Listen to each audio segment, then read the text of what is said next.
11ویں والے پیر نے نماز کا طریقہ بخاری مسلم کے مطابق لکھا ہے، آپ یہ کیوں نہیں بتاتے؟ تو یہ بھی ایک دھوکہ ہے ایسے نام نہاد علمی کتابیوں کا۔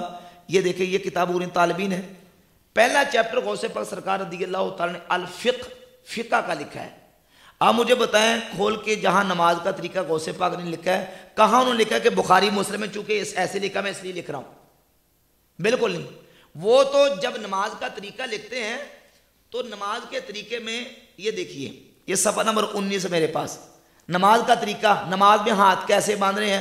غوث پاک سرکار رضی اللہ تعالیٰ فرماتے ہیں وضع الیمین علی الشمال تحت السرہ، جب نماز میں ہاتھ باندھ رہے ہیں تو دائیں ہاتھ کو بائیں ہاتھ پر ناف کے نیچے رکھنا ہے، دائیں ہاتھ کو بائیں ہاتھ پر ناف کے نیچے۔ اب ناف کے نیچے رکھنے والا جو طریقہ ہے یہ بخاری مسلم میں لکھا ہے یا اور کتاب میں لکھا ہوا؟ یہ تو سنن ابی داؤد کی حدیث ہے۔ اور غوث پاک سرکار رحمۃ اللہ علیہ نے یہ اس لیے لکھا ہے کہ غوث پاک سرکار رضی اللہ تعالیٰ فقہی مسائل میں امام احمد بن حنبل کے مقلد تھے، اور امام احمد بن حنبل کا موقف بھی یہی ہے کہ نماز میں ہاتھوں کو ناف کے نیچے باندھا جائے گا۔ امام اعظم ابو حنیفہ رحمۃ اللہ کا موقف بھی یہ ہے کہ دائیں ہاتھ کو بائیں ہاتھ پر ناف کے نیچے باندھنا ہے، اور امام احمد بن حنبل رحمۃ اللہ کا موقف بھی یہی ہے کہ دائیں ہاتھ کو بائیں ہاتھ کے اوپر ناف کے نیچے باندھنا ہے۔ اس لیے جو سعودی عرب کے اندر جو لوگ موجود ہیں، اگرچہ وہ غیر مقلدیت بڑی حد تک جو ہے نا وہ اختیار کر چکے ہیں، لیکن سرکاری سطح پہ ان کا جو مذہب ہے وہ اپنے آپ کو فقہ حنبلی کے ساتھ جو ہے نا وہ منسلک کرتے ہیں۔ تو اس لیے جو حرم کے امام ہیں، آپ ابھی نیٹ سے کھول کے دیکھ لیں، حرم کے اندر نماز جو پڑھ رہے ہیں ان کے امام، بالخصوص امام جو ہے وہ نماز میں ہاتھ اس طرح، یہ جو ہمارے یہاں غیر مقلدین اس طرح باندھتے ہیں، حرم کے اندر اس طرح ہاتھ نہیں باندھتے، چونکہ وہ اپنے آپ کو حنبلی کہتے ہیں۔ تو امام احمد بن حنبل رحمۃ اللہ کا موقف یہی ہے کہ نماز میں دائیں ہاتھ کو بائیں ہاتھ پر ناف کے نیچے باندھا جائے، اور غوث پاک سرکار رضی اللہ تعالیٰ کا موقف بھی یہی ہے۔ اور انہوں نے جو نماز کا طریقہ اپنی کتاب غنیۃ الطالبین میں لکھا ہے، وہ نماز کا طریقہ وہ لکھا ہے جو امام احمد بن حنبل کی فقہ بیان کر رہی ہے۔ مثلا دیکھیے،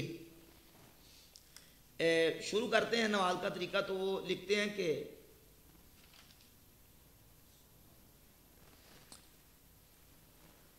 فَأَمَّا الْأَرْكَانُ فَخَمْسَةَ عَشَرَ، نماز کے ارکان کتنے ہیں؟ کہتے ہیں نماز کے 15 ارکان ہیں۔ چلیے بخاری مسلم سے نماز کے 15 ارکان نکال کے دکھائیں، آپ کو یہ ترتیب نہیں ملے گی، یہ ترتیب آپ کو فقہ میں ملے گی، اور یہ فقہ حنبلی کے اندر چونکہ ترتیب تھی تو غوث پاک سرکار رضی اللہ تعالیٰ نے فقہ حنبلی سے نماز کی یہ ترتیب بیان کی۔ 15 ارکان ہیں نماز کے۔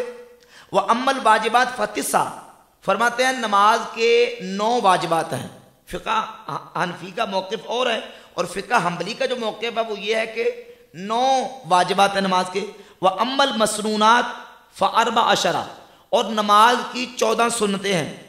وَأَمَّا الْحَيَّاتُ فَخَمْسُ حَيَّةٌ، باقی نماز کی جو کیفیت ہے تو فرماتے ہیں وہ 25 کیفیات ہے نماز کی، اور اس کو پوری ترتیب کے ساتھ غوث پاک سرکار رضی اللہ تعالیٰ نے بیان کیا۔ تو یہ ساری ترتیب فقہ کی کتابوں کے اندر اس طریقے سے نماز کی لکھی ہوئی ہے۔ جو غوث پاک نے نماز کا طریقہ لکھا ہے وہ فقہ حنبلی کے مطابق آپ نے نماز کا طریقہ غنیۃ الطالبین میں لکھا ہے۔ تو چونکہ وہ فقہ میں امام احمد بن حنبل کے مقلد اور پیروکار تھے۔